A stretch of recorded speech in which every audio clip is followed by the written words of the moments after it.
It's 2 in the morning. Your dog has a perfectly good bed of their own somewhere in the house. And yet, here they are, circling your mattress, settling against your leg, taking up exactly 80% of the space and leaving you the rest. Most people assume it's about warmth, maybe habit, maybe they're just a little clingy. But behavioral neuroscience tells a completely different story. What your dog is doing right now, every single night, is one of the most complex expressions of trust, attachment, and evolutionary biology that exists between two species on this planet.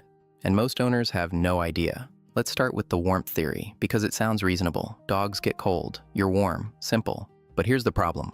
Your dog has access to sunny spots, radiators, a couch, and probably a pile of your laundry on the floor. If warmth was all they wanted, they have options. So why do they keep choosing you? Because sleep is the most vulnerable state any animal can be in. Every instinct in your dog's brain, instincts inherited from thousands of years of predator-prey dynamics, screams at them to find somewhere hidden and safe when they're unconscious. And instead, they walk past every quiet corner in your home and climb next to a human 15 times their size. That's not about temperature. Researchers at Eötvös Loránd University in Budapest adapted the same attachment test psychologists use to study human infants, Ainsworth's strange situation procedure, and applied it to dogs. The result? Dogs form attachment bonds with their owners that are functionally identical to the bond an infant forms with its mother. The same proximity seeking, the same distress when separated, the same calm when reunited. 61% of dogs tested were classified as securely attached, almost exactly the same proportion found in human toddlers. When your dog chooses to sleep beside you, they are performing the single most fundamental behavior in attachment psychology, seeking closeness to their safe person at the moment of greatest vulnerability. They're not being clingy, they're telling you you're the safest thing in their world. But here's where it gets really interesting, because this isn't just psychology, it's chemistry. In 2015, a team of researchers at Azabu University in Japan published a study in the journal Science, one of the most prestigious scientific journals on the planet.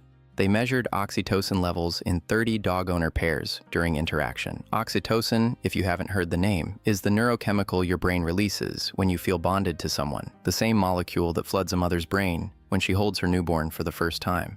And what they found was extraordinary. When a dog gazes at their owner and the owner gazes back, both of them experience a surge in oxytocin simultaneously across species. The dog's oxytocin goes up. The owner's oxytocin goes up, which makes the dog want to gaze more, which releases more oxytocin, which makes the owner feel more bonded, which makes them gaze back.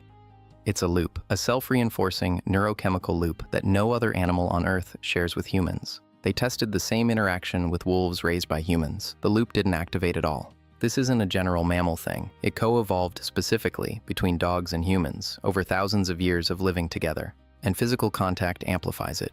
Researchers found that just 10 minutes of petting your dog produces measurable drops in cortisol, that's your stress hormone, in both of you.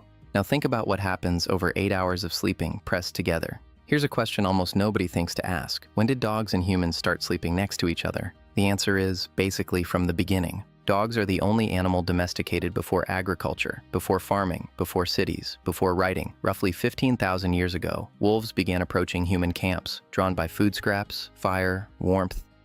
The friendliest wolves, the ones least likely to flee, they survived better, they passed on those traits. Generations later, they weren't wolves anymore.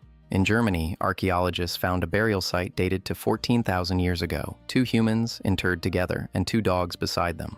But the detail that changes everything is this. One of the dogs had survived severe canine distemper, a disease that kills within 3 weeks without intensive care for over 5 weeks. Someone had nursed that dog through its illness 14,000 years ago. These weren't just working animals, they were family. And that's not accidental. Geneticists have discovered that domestic dogs carry unique genetic insertions in a region of chromosome 6 associated with extreme friendliness and human-directed contact seeking. Wolves don't have them. Dogs were literally shaped at a genetic level to want to be near us, to sleep near us, to bond with us. Your dog isn't doing something unusual when they climb into your bed. They're doing something that's been selected for across 15 millennia.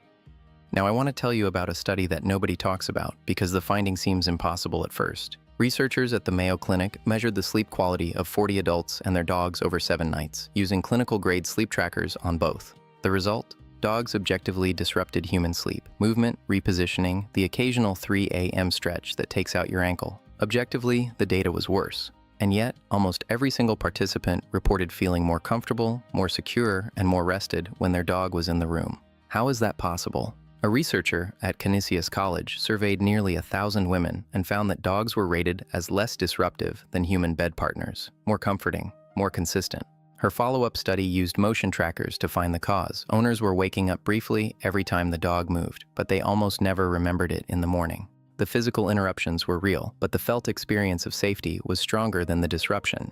And this is where it gets deep, because it turns out that the psychological benefit of sleeping beside a trusted companion, of having a warm, breathing presence that your nervous system recognizes as safe, might be more important to restorative sleep than uninterrupted darkness and silence. We spent most of human history sleeping in groups. The isolated solo bedroom is the exception, not the rule. Maybe your dog isn't ruining your sleep. Maybe they're restoring something more ancient than sleep hygiene. A 2024 study out of the University of Jyväskylä in Finland monitored the heart rate variability of 30 dog owner pairs across 6 different conditions. Heart rate variability, HRV, is one of the best measures of how your autonomic nervous system is functioning. High HRV means you're relaxed and regulated. Low HRV means your stress response is activated.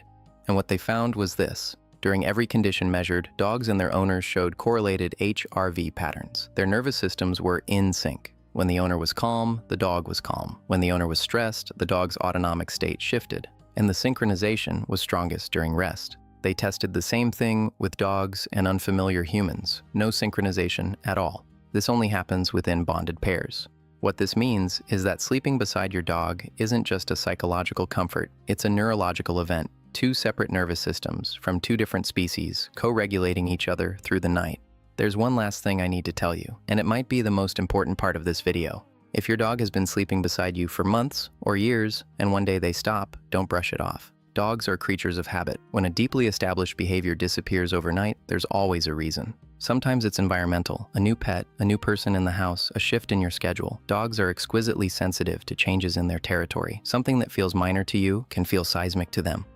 But sometimes it's physical. Veterinary researchers have found that changes in sleep location are one of the earliest behavioral signs of pain, appearing before limping, stiffness, or any obvious physical symptom. A dog who stops jumping onto the bed might not have suddenly decided they prefer the floor. They might be hurting. And in older dogs, disrupted sleep patterns are the hallmark symptom of canine cognitive dysfunction, the dog equivalent of dementia. It affects an estimated 35% of dogs over 8 years old.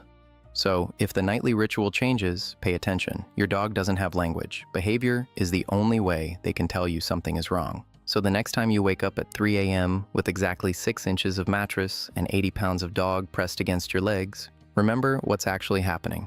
Your dog chose you, not the couch, not the floor, not the warm patch by the radiator, you. Because 15,000 years of evolution, a neurochemical loop that no other species shares with us, and an attachment system built to mirror the bond between parent and child, all pointed at one thing. Sleeping beside you is the safest place in their world. And honestly, the science suggests it might be doing something for you too. If this changed how you see your dog, subscribe to this channel and drop a comment below. I want to know where your dog sleeps tonight. And if you want to understand why your dog stares at you with those eyes like they're reading your soul, that's the next video. And the science behind it is even stranger than you'd expect.